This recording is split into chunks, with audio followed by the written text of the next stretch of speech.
स्मिताताईंकडे सूत्र देऊयात. त्या या संपूर्ण गटचर्चेचं समन्वय करतील. स्मिताताई.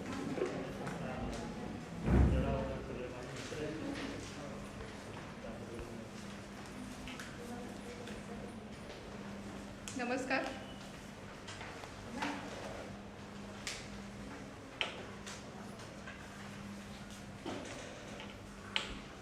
आत्ताच आपली गटचर्चा पार पडलेली आहे. गटचर्चेत बसण्याचा मलाही चान्स मिळाला आणि तिन्ही गटांची जी गटचर्चा होती ती खूप छान झाली. खूप चांगले मुद्दे त्यात आले. या सगळ्या मुद्द्यांचे एकत्रीकरण करून थोडंसं माझे जे अनुभव आहेत त्या सगळ्यासकट मी मांडणी करते आपल्यासमोर. मुळातच ज्याला कोविड संसर्ग आपल्याकडे भारतात आला त्याला आपण एक सगळ्यांनी गोष्ट लक्षात घेणं गरजेचं होतं. घेतली काही जणांनी किंवा घेतली जाणं गरजेचं असतं. ज्याला एखादी महामारी येते किंवा महासाथीचा आजार येतो त्याला एखादा विषाणू कुठून तरी आला आणि त्याची शरीराला लागण झाली इथपर्यंत ती गोष्ट सीमित नसते. त्याला एक मानसिक बाजू देखील असते. म्हणजे खऱ्या अर्थाने आजची जी गटचर्चा झाली ती बऱ्यापैकी मानसिक आरोग्य किंवा मानसिक बाजू या दृष्टीने सुद्धा खूप चांगली चर्चा झाली आणि ते अपेक्षितही होतं. कारण आपल्यापैकी 90% लोक हे मानसिक आरोग्य विषयाच्या अनुषंगाने सुद्धा आपण बाधित झालेलो होतो. कमी अधिक प्रमाणात ती तीव्रता असेल, कालावधी असेल, इंटेन्सिटी असेल, पण आपण अस्वस्थ होत होतो आणि आपल्याला कधी कधी ही अस्वस्थता जी आहे ही नकोशी वाटत होती. किंवा आपली कुटुंबातली जर नाती सकस असतील, समृद्ध असतील तर आपण याच्यावर सुद्धा मात करू शकत होतो. एकूण कोविड काळ आणि कोविड पश्चात समाज आपण जर असा विचार केला तर या कोविडनी आपल्या सगळ्यांनाच आपल्यातल्या त्रुटी कमी करण्याची एक संधी दिली किंवा अनेक गोष्टी आपल्याला परत एकदा शिकवल्या किंवा ज्या आपल्या गोष्टी चुकत होत्या, ज्या चुकीच्या गोष्टी आपण करत होतो त्या गोष्टींकडे या कोविडने थोडासा इशारा केला आणि आपल्याला सांगण्याचा प्रयत्न केला की या तुम्ही दुरुस्त करणं गरजेचं आहे. आणि मला असं वाटतं की ज्याला एखादी महामारी येते किंवा महासाथीचा आजार येतो त्याला समाजव्यवस्था जी असते ती सगळी ढवळून निघते. अनेक आपल्या ज्या सरावाच्या व्यवस्था असतात किंवा आपल्या ज्या ओळखीच्या व्यवस्था असतात या कायला बाजूला होतात किंवा कोलमडून जातात आणि नवीन व्यवस्था पुढे येतात. या नवीन व्यवस्था आपली मूल्य, आपली संस्कृती, आपला धर्म याला धरून जर आल्या तर आपलं समाज जीवन नक्कीच चांगलं होतं. पण याला धरून जर नाही आल्या तर त्या समाजात बेरोजगारी, गुन्हेगारी किंवा सगळ्या ज्या काही वाईट गोष्टी असतात त्या समाजात आपल्याला घडताना दिसतात. काही प्रमाणात या व्यवस्था बदलताना ज्याला मूल्य, संस्कृती, धर्म याचा कुठेतरी याला डायव्हर्ट करून ज्याला या सगळ्या व्यवस्था बनण्याचा प्रयत्न झाला किंवा झाल्या त्या ठिकाणी काही काही सामाजिक प्रश्न आपल्याला पाहायला नक्कीच मिळतात. आता ज्याला आपण सामाजिक अंगांनी याचा विचार करतो या कोविड पश्चात जीवनाचा त्याला आपण एक लक्षात घेणं गरजेचं आहे की मुळातच आपली भारतीय संस्कृती जी आहे किंवा आपली कुटुंब संस्था जी आहे आपण कृतज्ञतेचा भाव आपण सगळेच जण जोपासत असतो. म्हणजे अगदी लहान मुलाला आपण सांगत असतो की बघ बाहेर गाय आली आहे जा पोळी देऊन दे किंवा कोणीतरी आलंय जा त्याला हे दे किंवा काका आले त्याला भांड्यावर पाणी दे. म्हणजे अशा पद्धतीने आपण देण्याची जी वृत्ती आहे ही वृत्ती आपल्या सगळ्यांमध्ये जेनेटिकली इनबिल्ट आहे. म्हणजे थोडंसं स्वकेंद्रित वृत्तीमुळे किंवा भोगवादी वृत्तीमुळे आपण थोडंसं विसरलो होतो पण ही वृत्ती आपल्या अंगात आहे. आणि मला असं वाटतं की सामाजिक जीवनात ही वृत्ती आपल्याला अगदी पहिल्या दिवशी ज्या दिवशी माननीय पंतप्रधानांनी लॉकडाऊन जाहीर केला त्या दिवसापासून आपल्याला दिसायला लागली. म्हणजे अगदी ज्या बाईच्या घरात खरंच फार काही नव्हतं तिने सुद्धा मूठभर धान्य देण्याचा प्रयत्न केला, शेजाऱ्याला एक वेळचा डबा देण्याचा प्रयत्न केला किंवा याच्या पुढे जाऊन आपण ज्याला पाहतो की ज्याला मायग्रंट लेबरर्स ज्याला चालत होते रस्त्याने 300-500 500 किलोमीटर आणि त्यांच्या गावाला जात होते त्याला अनेक गावांनी त्यांच्यासाठी निवारा, पाण्याची व्यवस्था, मोबाईल चार्जिंग, त्यांच्या मुलांना खेळणी, चालून फाटलेल्या त्यांच्या ज्या चपला होत्या त्या चपला किंवा बूट त्यांना दिले, कपडे दिले किंवा कॅशसुद्धा काही ठिकाणी पैसे दिले गेले. आणि हा जो कृतज्ञतेचा भाव आहे हा आपल्या खरं भारतीय संस्कृतीचा एक सगळ्यात मोठी देणगी जी आपल्याला मिळाली आहे ती आहे. आणि मला असं वाटतं की ही पुढच्या अनेक पिढ्या हे लक्षात ठेवतील आणि म्हणून मी हा जेनेटिकली हा शब्द मुद्दाम वापरला की थोडंसं आपण जरी इकडं तिकडं गेलो आपल्या मूल्यांपासून लांब तरी हे जेनेटिकली आपल्यात असतं आणि ते दिसत असतं. आणि हे मला वाटतं ठळक वैशिष्ट्य भारतात दिसलं आपल्याला समाज जीवन म्हणून की आपण सगळ्यांनी आपल्या परीने एकमेकांना मदत केली. किंवा अगदी शहरी भागांमध्ये आपल्याकडे येणारे चाकर वर्ग होता त्यांना आपण पगार देण्याचा प्रयत्न केला, काही लोकांना आपण मदत करण्याचा प्रयत्न केला. आणि हे मदत करताना काही सगळेजण फार श्रीमंत होते किंवा त्यांच्याकडे खूप पैसे होते असं नव्हतं पण त्यांनी हा समज ठेवला की मी कोणासाठी करणं हे गरजेचं आहे. आणि मला वाटतं हे समाज जीवन जे होतं हे अनेक देशांपैकी म्हणजे अनेक देश जर आपण कम्पेअर केले प्रगत देश तर हे आपल्याकडे खूप मोठ्या प्रमाणात दिसलं आणि मला असं वाटतं की ही सगळ्यात मोठी गोष्ट जी घडली ती ही महत्त्वाची होती. त्याच्यानंतर जो महत्त्वाचा भाग होता तो म्हणजे ज्याला कोविड आला त्याला खरं तर सामाजिक बहिष्कारापासून सुरुवात झाली. म्हणजे बहिष्कार अशा दृष्टीने होता की नाही त्याला कोविड झाला आहे, मग आता कसं त्यांच्याशी बोलायचं. म्हणजे लोक फोनवर बोलायला सुद्धा घाबरत होती किंवा एखाद्या घरात कोणीतरी पॉझिटिव्ह निघाला म्हटल्याबरोबर सगळे आसपासची दारं ॲट अ मोमेंट त्यांच्यासाठी बंद होत होती. हा बहिष्कार होता. किंवा एखाद्या घरात मृत्यू झाला तरी लोक सांत्वनाला जायला तयार नव्हते, जाणं शक्य नव्हतं, पण किमान फोनवर त्यांचं सांत्वन करणं, त्यांना काहीतरी त्यांच्या दारात डबा नेऊन ठेवणं, फळं नेऊन ठेवणं, चहा नेऊन ठेवणं. म्हणजे अनेक कुटुंबांना त्याला आपला माणूस गेला याच्यापेक्षा मोठं दुःख हे झालं होतं की माझ्या शेजाऱ्यांनी कसं काय माझ्यावर बहिष्कार टाकला, आमचे एवढे संबंध आहेत, एवढे जुने संबंध आहेत, आम्ही एवढं केलं आहे त्यांच्यासाठी. तर या सामाजिक बहिष्कारापासून सामाजिक समरसता इथपर्यंत जो प्रवास झाला तो परत मी असं म्हणेन की आपली भारतीय संस्कृती जी आहे त्याचीच ती देणगी आहे. आणि आपण ज्याला हे संकट आलं त्याला आपण कोणाची जातपात धर्म हा बघितला नाही. आपल्याला जिथं जिथं शक्य होतं तिथं आपण मदतीला धावून गेलो आणि ही मदत डबा देणं, ओंजळभर धान्य देणं याच्यापासून सुद्धा एखाद्याचा घरात जर मृत्यू झाला तर त्याची शेवटचे अंतिम कार्य करणं इथपर्यंत सुद्धा गोष्टी घडल्या आणि आपण सगळ्यांनी पाहिल्या. आपल्यापैकी काही जण त्याच्यात सहभागी देखील होतो. त्याच्यानंतर जो महत्त्वाचा भाग आहे याच्यात तो म्हणजे सहानुभूती, ज्याला आम्ही म्हणतो ॲम्पथी. सहानुभूती म्हणजे एखाद्या व्यक्ती जेव्हा एखाद्या संकटातून जात असते त्याला आपण अलगदपणे त्या माणसात शिरणं, ते संकट अनुभवणं आणि परत बाहेर येऊन त्याला मदत करणं, याला आम्ही अनुभूती म्हणतो. सहानुभूती वेगळी आणि अनुभूती वेगळी असते. सहानुभूती म्हणजे फक्त आपण अरे अरे पडला का, लागलं का, आता किती खर्च येईल वगैरे इथपर्यंत म्हणून आपण थांबतो. पण अनुभूती म्हणजे त्याला आता पुढे काय त्रास होणार आहे त्याच्या खुर्चीत बसून आपण पाहणं. तर अशा दृष्टीने सुद्धा खूप लोकांनी एकमेकांना मदत केली आणि मला असं वाटतं की ही ॲम्पथीची जी भावना होती ही खरं माणुसकीची भावना असते. आणि ही भावना सुद्धा खूप मोठ्या प्रमाणात आपल्याला समाजात दिसली, इररिस्पेक्टिव्ह ऑफ कास्ट, क्रीड, रिलिजन. म्हणजे असं काही तिथं भेदभाव नव्हता. कुटुंब स्तरावर सुद्धा या पेंडेमिकने खूप चांगल्या गोष्टी केल्या, वाईट गोष्टी केल्या याचा मी उल्लेख करत नाही, कारण आपण चांगल्या गोष्टी बोलाव्यात म्हणजे त्या चांगल्या पद्धतीने आपण परसिव्ह करतो आणि आपल्या जीवनात आपण त्याचा वापर करण्याचा प्रयत्न करतो.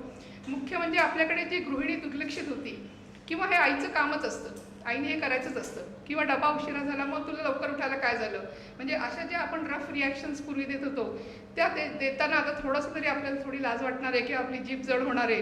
कारण आपल्याला ते कळलं लॉकडाऊनमध्ये की ही गृहिणी काय करते दिवसभर किंवा ती काय काय प्रकारचे रोल्स ती प्ले करत असते आणि याच्यासाठी लागणारं कौशल्य काय काय असतं. म्हणजे सगळ्यात मोठं कौशल्य गृहिणींकडे जे असतं ते म्हणजे पेशन्स, संयम.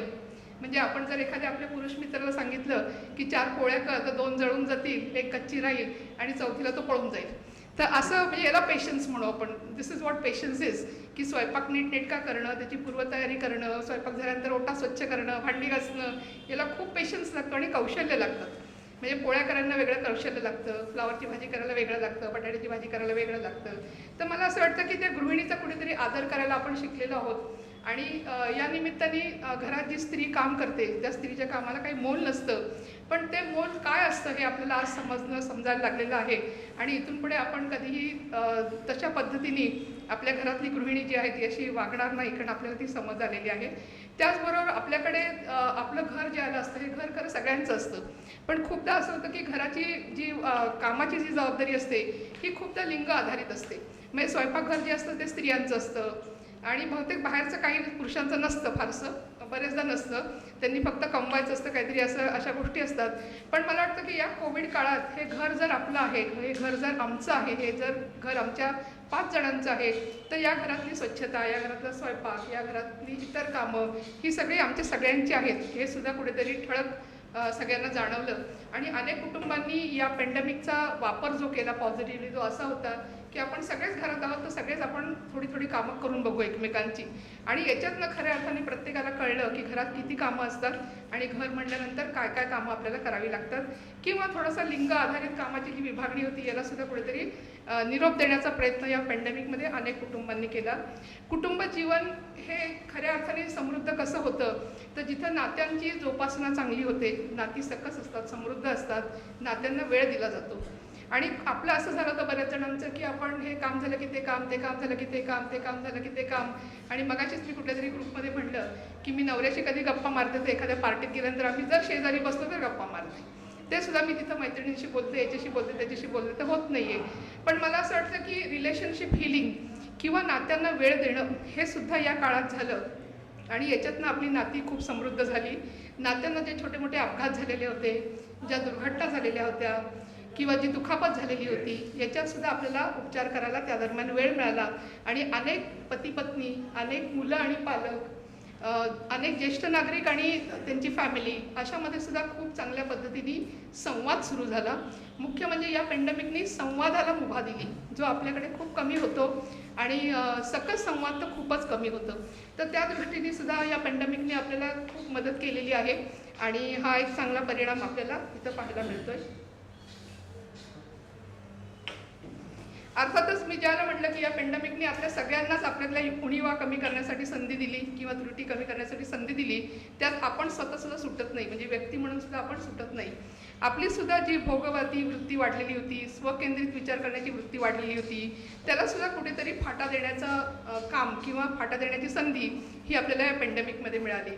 ज्याला आम्ही घरात एकत्र होतो त्याला आम्ही एकमेकांसाठी करत होतो, घरातले पदार्थ आम्ही खात होतो किंवा एकमेकांना समजून घेण्याचा आम्ही प्रयत्न करत होतो. मला असंच हवं, मला तसंच हवं, मला चायनीजच हवं, मला कॉन्टिनेंटलच हवं, ह्या गोष्टी कुठेतरी आपण बाजूला ठेवत होतो आणि एकत्रपणे जे काही घरात शिजत होतं ते सगळेजण आपण आनंदाने त्यावेळेला खात होतो. किंवा एकूणच आपल्याकडे जी एक स्पर्धा असते की माझ्याकडे इतके कपडे, माझ्याकडे इतक्या चपला, माझ्याकडे इतके दागिने, तर याचं किती अर्थ या सगळ्याचा आपल्या आयुष्यात हे सुद्धा आपल्याला कुठेतरी या पेंडेमिकमध्ये शिकायला मिळालं की हे सगळं जे आहे याला काही फार महत्त्व नाही आहे, पण आपली जी नाती आहेत, आपला जो संवाद आहे, आपलं जे समृद्ध कुटुंब आहे, याला जास्त महत्त्व आज आपण देणं खूप गरजेचं आहे. मगाशी मी कुठल्या तरी एका ग्रुपमध्ये म्हणत होते की ज्याला एखादा पेंडेमिक येतो त्याला मेंटल हेल्थ हा एक इश्यू जो असतो तो प्राधान्यक्रमाने आपल्याला ॲड्रेस करावा लागतो आणि अनेक काउन्सिलर्स, म्हणजे मी स्वतःसुद्धा 24 मार्च 2020 पासून आम्ही हे काम करत होतो. त्याच्यानंतर समर्थ भारत म्हणूनही आम्ही काम करत होतो.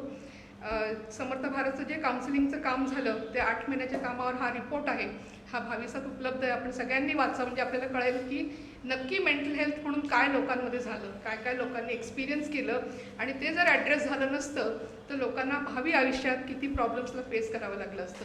म्हणजे मेंटल हेल्थ का ॲड्रेस करणं गरजेचं आहे, तर हे आपलं पुढचं जे प्रोफेशनल पर्सनल आयुष्य असतं, कौटुंबिक आयुष्य असतं, हे जर उद्ध्वस्त होऊ नये आपल्याला असं वाटत असेल तर आपण मानसिक आरोग्य म्हणून त्याच्यावर काम करणं गरजेचं असतं. या काळात प्रामुख्याने anxiety, depression, fear, post traumatic stress disorder, म्हणजे ज्याला आपण बरेचदा सिनेमात आपण पाहतो की ती हिरोईनला एकदम लचकून उठते, तिला एकदम काहीतरी डोळ्यासमोर जातं फ्लॅशबॅक्ससारखं, तर असं ट्रॉमाचे फ्लॅशबॅकसुद्धा लोकांना येत होते पहिल्या संसर्गानंतर, म्हणजे जे ॲडमिट होऊन घरी गेले होते की त्यांना अचानक असं वाटायचं की कोणतरी गेलं आहे, प्रेतच पडली आहेत किंवा काहीतरी भयानक किंवा नाईटमेअर ज्याला आपण म्हणतो, वाईट स्वप्न, ही वाईट स्वप्न पडणं, अशा प्रकारचे त्रास लोकांना होत होते आणि हे त्रास आम्ही काउन्सिलर्स म्हणून ॲड्रेस करत होतो आणि त्यांना परत एकदा नॉर्मल आयुष्याकडे त्यांना घेऊन येण्याचा प्रयत्न करत होतो. सध्या नव्याने जे लोकांना त्रास होतोय एकटेपणातनं, म्हणजे अजूनही तसे आपण बऱ्यापैकी एकटे आहोत, म्हणजे मी सुद्धा फार अजून पब्लिक लाईफमध्ये जात नाही, सोशल लाईफमध्ये, कारण अजून ती भीती आहे.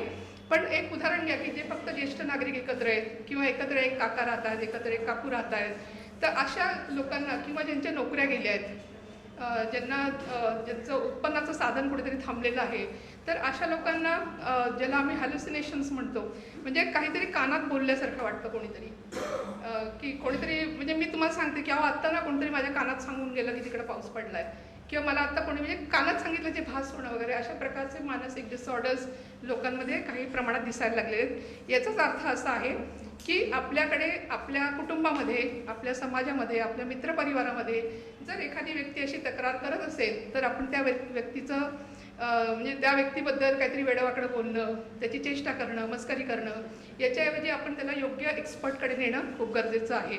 तर अशा प्रकारच्या काही गोष्टी आपल्याला अजूनही समाजात दिसत आहेत किंवा भूक मंदावली, झोप येत नाही, तर अशा प्रकारच्या तक्रारीसुद्धा लोक आज देखील करत आहेत. सगळ्यात मोठा भाग जो आहे याच्यातनं उपयोगिता नाही असा एक लोकांचा, म्हणजे अशा प्रकारची भावना सुद्धा खूप लोकांमध्ये प्रबळ होती आहे, एस्पेशली जिथं पुरुषांनी नोकरी गमावली आहे, बिझनेस थांबला आहे त्यांचा, किंवा बाई घरातलं काहीतरी करते आणि पुरुष घरात बसून आहे, किंवा अनेक स्त्रियासुद्धा, म्हणजे एस्पेशली हातावरचं पोट असणाऱ्या ज्या स्त्रिया होत्या त्या सेकंड स्ट्रेनमध्ये त्यांच्या मनात ही भावना खूप आली होती की आमचा काही उपयोग नाही आहे, मी माझ्या मुलांना 2 वेळचं खाऊसुद्धा घालू शकत नाही आहे, उपासमार होती आहे माझी.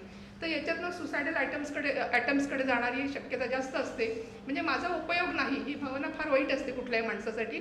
तर अशी भावना जर प्रबळ होत गेली एखाद्या माणसामध्ये, तर असे सुद्धा त्रास काही ठिकाणी आपल्याला दिसत असतात. त्यामुळे आपण सामाजिक काम करताना वगैरे सुद्धा ह्याच्याकडे लक्ष ठेवणं गरजेचं आहे. आता सगळ्यात पॉझिटिव्ह भाग मी मुद्दाम इथं एक थोडासा निगेटिव्ह भाग मांडते आणि मग पॉझिटिव्हिटीकडे परत जाते. कुठली महामारी आल्यानंतर मी मगाशी जे म्हणलं की सामाजिक ज्या आपल्या व्यवस्था असतात त्या कुठेतरी कोलमडतात, सरावाच्या व्यवस्था कुठेतरी बंद पडतात किंवा समाजच सगळा ढवळून निघतो सगळ्या याच्यातनं. त्यामुळे मूल्य वगैरे या सगळ्या गोष्टी कुठेतरी बाजूला पडतात. याच्यातनं प्रामुख्याने काय होत असतं तर गुन्हेगारी वृत्ती वाढते, स्त्रियांवरचे अन्याय अत्याचार वाढतात, हिंसाचार वाढतो, कौटुंबिक असेल किंवा सामाजिक असेल, बेरोजगारी वाढते. त्याचबरोबर ट्रॅफिकिंग वगैरे असे जे विषय असतात ह्या विषयांना सुद्धा खूप पेव फुटतो अशा याच्यातनं, कारण सगळ्याच गोष्टी अस्थिर झालेल्या असतात. तर हे जे हा जो प्रकार आहे हा सुद्धा खूप आपल्याला मोठ्या प्रमाणात दिसतं. किंवा अगदी घरगुती उदाहरण द्यायचं याच्यातनं जर म्हटलं तर आपली जी घरातली लहान मुलं असतात, संस्कारक्षम वयातली, म्हणजे साधारण 6.5-7 वर्षापर्यंतची मुलं, यांची सामाजिकीकरणाची प्रक्रिया सुद्धा वेळेत सुरू होणं खूप गरजेचं असतं, ज्याला आपण सोशलायझेशन म्हणतो. ही सुद्धा प्रक्रिया कुठेतरी या 2-2.5 वर्षात थांबलेली आहे. आपण त्या छोट्याशा बाळाला घरात कोंडून ठेवलेलं आहे, खिडकीतनं काहीतरी आपण त्याला दाखवतोय. त्यांनी जगच पाहिलेलं नाही, लोकच पाहिलेलं नाहीत. पूर्वी आमच्याकडे दूधवाले काका यायचे, पेपरवाले काका यायचे, भाजीवाली ताई यायची, म्हणजे खूप लोकांना मुलं बघायची, ते कसे वागतायत, कसे बोलतायत, किंवा भाषासुद्धा मुलं पटापट शिकायची. कोणी सिंधी शेजारी राहणार असेल तर सिंधी भाषा बोलायला लागायची. तर ही जी प्रोसेस आहे जी समान पातळीवर नातं निर्माण करण्याची, जी तुमच्यात कुवत निर्माण करते, ही जी प्रक्रिया असते सामाजिकीकरणाची, ही सुद्धा सध्या आपल्याकडे थांबलेली दिसते. त्यामुळे शक्यता आहे की पुढच्या 10 वर्षांनी जर या मुलांचा अभ्यास केला तर याच्यात नक्की काय त्रुटी राहिल्यात हे कळायला आपल्याला, म्हणजे त्यावेळेला आपल्याला लक्षात येईल की नक्की काय फटका या प्रोसेसमुळे बसलेला आहे न झाल्यामुळे. मी आता पॉझिटिव्हिटीकडे येते मुद्दाम. एकूणच काय झालं आहे तर आपली जी संस्कृती आहे, भारतीय संस्कृती किंवा आपला जो हिंदू धर्म आहे, याच्यात अनेक चांगल्या क्वालिटीज आहेत. म्हणजे दुर्दैवाने आपण ते फार डोळसपणे बघत नाही, किंवा आपण थोडंसं वेस्टर्नायझेशन, थोडंसं फॅशन, अमकं ढमकं याच्या मागे लागलेलो आहोत आणि आपल्याकडे जे आहे ते आपण विसरून गेलेलो आहोत. पण याच्यातनं परत एकदा या कोविड काळात आपल्यातली जी सजगता आहे, म्हणजे ज्याला आम्ही माइंडफुलनेस म्हणतो, की आहे त्या क्षणात आनंदाने जगणं, हे सुद्धा आपल्याला कोविडनी शिकवलेलं आहे. म्हणजे उदाहरण घ्या की पहिल्या 2 महिन्यात तर आपल्याला खूप आपल्या पाणीपुरीवाल्याची आठवण यायची, भेळवाल्याची आठवण यायची, फॅशन स्ट्रीटची आठवण यायची, तुळशीबागेची आठवण यायची. पण त्या आठवणीने आपण कोणी काय आत्महत्या केल्या का? आपण कोणी काय वेडे झालो का? नाही झालो. आपण काय केलं, ठीक आहे तुळशीबाग नाही ना, आहे ती साडी नेसते, मेकअप करते आणि एक व्हिडिओ टाकते, लगेच 100 लाईक्स आल्या मला. म्हणजे मी काय केलं तर ज्या स्थितीत मी होते, मी घरात होते, माझ्याकडे जी अवेलेबल गोष्टी होत्या, जी अवेलेबल कौशल्य माझ्यात होती, ती मी केली आणि त्याचा आय एन्जॉयड माय डे. किंवा रात्रीच्या वेळेला मी मुलांना टेरेसवर घेऊन गेले, त्यांना चांदणं दाखवलं, त्यांना ग्रह दाखवले, तारे दाखवले, आकाश बघायला शिकवलं. म्हणजे आहेत त्या क्षणात जगण्याची आपल्याला आपली जी गरज असते, म्हणजे जे आवश्यक असतं ते आपण करायला शिकलो. आणि हे बऱ्यापैकी लोकांनी ही सुरुवात केलेली आहे की नाही हॉटेलला ना घरी खाऊ, नाही फॅशन स्ट्रीट ना घरीच काहीतरी करायचा प्रयत्न करू. तर अशा पद्धतीने हे झालं आहे. आपण भारतीय मंडळी मुळातच काटक आहोत. काटक म्हणजे रिझिलियंट ज्याला आम्ही म्हणतो. ह्या काटकपणासुद्धा जो आपल्या अंगात कुठेतरी दडलेला होता तो कुठेतरी बाहेर पडला या सगळ्या ह्याच्यात. आणि आपण या काटकपणाच्या जीवावर या पॅन्डेमिकला सगळ्यांनी तोंड दिलं. याचा काटकपणाचा शेवटचा अगदी टोकाचं उदाहरण म्हणजे मी असं देईन की समजा माझ्या घरात कोणी गेलं, अगदी माझा जोडीदार गेला, तरी मी परत उभा राहून माझ्या संसाराकडे, माझ्या मुलांकडे, माझ्या मुलांच्या भवितव्याकडे लक्ष द्यायचा प्रयत्न सुरू केला. ही काटकता आपल्यामध्ये आहे आणि ही वाढण्याच्या दृष्टीने आपण सगळे काम करायला लागलोय. पॉझिटिव्हिटी आपण सगळ्यांनीच ठेवण्याचा प्रयत्न करतोय. या पॅन्डेमिक नंतर पॉझिटिव्हिटीवर काम करणं किती महत्त्वाचं आहे हे अनेक ठिकाणी आपण ऐकतोय, अनेक ठिकाणी याची सत्र आपण ऐकली आहे. पण लोकांनी सुद्धा स्वतःमधली पॉझिटिव्हिटी वाढवण्याचा खूप मोठा प्रयत्न केलेला आहे आणि लोक करतात सध्या. पेशन्स वाढला, संयम वाढला, हे तर नक्कीच आहे. आपल्याकडे संयम हा शब्द खूपदा कन्फ्यूज करतात लोक. चिकाटी, सहनशीलता आणि संयम असे 3 शब्द असतात. खूपदा स्त्रिया या सहनशील असतात असं आपण म्हणतो. पण चिकाटी हा शब्द जो आहे तो म्हणजे मला आता 17 गेला सांगितलं, मी चिकाटीने घेतलं, हे चिकाटी आहे. त्याचा अभ्यास केला, तुम्ही काय लिहून दिलं ते वाचून काढलं. सहनशीलता म्हणजे समजा आता मला घरनं फोन आला, सासूबाई काही वेडवाकडं बोलल्या, तर मी अगदी डोळ्यातनं हळूच थोडंसं रुमालाने साडी पुसून तुमच्यासमोर बोलत राहिले, ही सहनशीलता आहे. पण सहनशीलता ज्या माणसामध्ये असते त्याचा स्फोट होऊ शकतो मानसिक. म्हणजे असं होऊ शकतं की 3-4 वेळा असा फोन आला लेक्चरमध्ये, 5व्यांदा मी पण सुरू केलं माझ्या बाजूने मला काय बोलायचं ते, आणि तुम्ही सगळ्यांनी पाहिलं की काय चाललंय हे सगळं. तर ही सहनशीलता असते. आणि संयम म्हणजे मी तो जो मूड असतो तो मूड चातुर्याने बाजूला करून माझं काम पुढे नेलं. म्हणजे मी तो स्पॉट इथं घडवण्याऐवजी मी तो फोन ठेवून दिला. कार्यक्रम झाल्यानंतर बाहेर जाऊन मी त्यांच्याशी बोलले आणि त्यांना समजावून सांगितलं की याच्यातनं काय घडू शकतं, काय प्रॉब्लेम होऊ शकतात, किंवा तो बाजूला केला मी. हा संयम जो आहे हा संयम सगळ्यांमध्येच वाढला आपला. म्हणजे विचार करा की आपल्याला बाहेर जाऊन पाववडा खायची सवय होती, फिरायला जायची सवय होती, 10-11 वर्षीला आपण घरी जात नव्हतो. पण आपण घरात बसल्यावर गपचूप 3-4 दिवस थोडासा थायथाट केला, 5व्या दिवसापासून आपण गपचूप होतो. कारण आपण कुठेतरी तो संयम शिकलो की हे आपल्याला आता अशा पद्धतीने जगायचं. आणि रोज ट्रिगर्स ठेवून उपयोग नाही आहे. रोज बायकोशी भांडणं करून, नवऱ्याशी भांडणं करून आपलं काही फार पुढे जाणार नाही आहे गाडी. तर अशा दृष्टीने हा संयम आपल्या सगळ्यांमध्येच वाढला आणि तो वाढवत ठेवणं हे सुद्धा आपल्याला करणं खूप गरजेचं आहे. कौटुंबिक नाती किती महत्त्वाची असतात हे सुद्धा आपल्याला परत एकदा कळलं. म्हणजे कळलं नव्हतं असं नव्हतं, फक्त आपण त्या नात्यांना वेळ देत नव्हतो, दुर्लक्ष करत होतो, गृहीत धरत होतो. पण हे कुठेतरी रिलेशनशिप हिलिंगसाठी वेळ मिळाला, रिलेशनशिपला टाईम देण्यासाठी वेळ मिळाला आपल्याला. मुख्य म्हणजे आपण समायोजन शिकलो, ॲडजस्टमेंट. म्हणजे आपल्याला जरी भेळ नाही मिळाली तरी आपण भाजी भाकरीत आनंदी होतो, चायनीज तरी मिळालं तरी आपण काय वरणफळं खाऊन आनंदात होतो. तर अशा पद्धतीने हे ॲडजस्टमेंट आपण विचारांमधलं शिकलो. म्हणजे पूर्वी वर्तनातलं होतं, आता विचारून नाही शिकलं की नाही हे करून चालणार नाही आहे, मला इथं ॲडजस्ट करणं गरजेचं आहे. फ्लेक्सिबिलिटी हा नक्कीच वाढवला आहे. आणि मुख्य म्हणजे आपण मॉरल लाईफ स्किल्स शिकलेलो आहोत. मॉरल लाईफ स्किल्स म्हणजे परत कृतज्ञता असेल, सेवाभाव असेल, समरसतेसारखा विषय असेल, किंवा आपण एक आहोत अशा पद्धतीने वागणं असेल. तर अशा दृष्टीने सुद्धा अनेक गोष्टी आपल्यामध्ये घडताना दिसतात. याच्या व्यतिरिक्त स्क्रीन टाईम वाढणं, याचा फायदा तोटा, किंवा ऑनलाईन शिक्षण याचा फायदा तोटा, या गोष्टी नक्कीच आहेत. पण मला असं वाटतं या गोष्टींचा थोडासा अजूनही 1-2-5 वर्ष अभ्यास केल्यानंतर खऱ्या अर्थाने आपल्याला कळेल की नक्की कुठे परिणाम झालेला आहे. आणि त्याचा परिणाम आपल्या समाजावर किंवा कुटुंब व्यवस्थेवर काय होणार आहे हे सुद्धा आपल्याला लक्षात येईल. पण एकूण गटचर्चा खूप छान झाली, खूप चांगल्या पद्धतीने सगळ्यांनी त्याच्यात कॉन्ट्रीब्यूट केलं. आणि मला असं वाटतं की आपण सगळेजण कोविडचे पार्शल विक्टीम नाही तर विक्टीम होतोच. तर त्यामुळे आपण सगळ्यांनीच ते भोगलेलं आहे. म्हणजे आपल्यापैकी कोणी असं नाही आहे की आम्हाला काही ते कोविडचं काही झळ बसली नाही अशी नाही आहे. तर सगळेच काही ना या ना त्या प्रकाराने विक्टीम होते. हे अजून एक पुस्तक मी लिहिलं आहे, किल्लारी ते करोना. हे पहिले 6 महिने काय समाज मन होतं, किंवा म्हणजे मानसशास्त्र म्हणून किंवा मानसिकता म्हणून लोकांमध्ये काय दिसलं, आणि वेगळ्या वेगळ्या घटकांचे प्रश्न कसे कसे होते, ज्येष्ठांचे असतील, मुलांचे असतील, महिलांचे असतील, किंवा आत्महत्येचे प्रकार या 6 महिन्यात कसे होते. तर अशा हे भाष्य करणारे पुस्तक आहे, आपण नक्की वाचावं. मी परत एकदा आयोजकांचे आभार मानते आणि सगळ्यांना शुभेच्छा देते. धन्यवाद.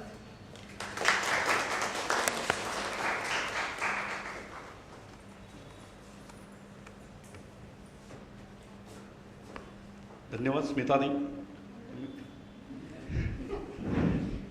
याच्याबद्दल मला छान माहिती दिली, मार्गदर्शन केलं त्याबद्दल.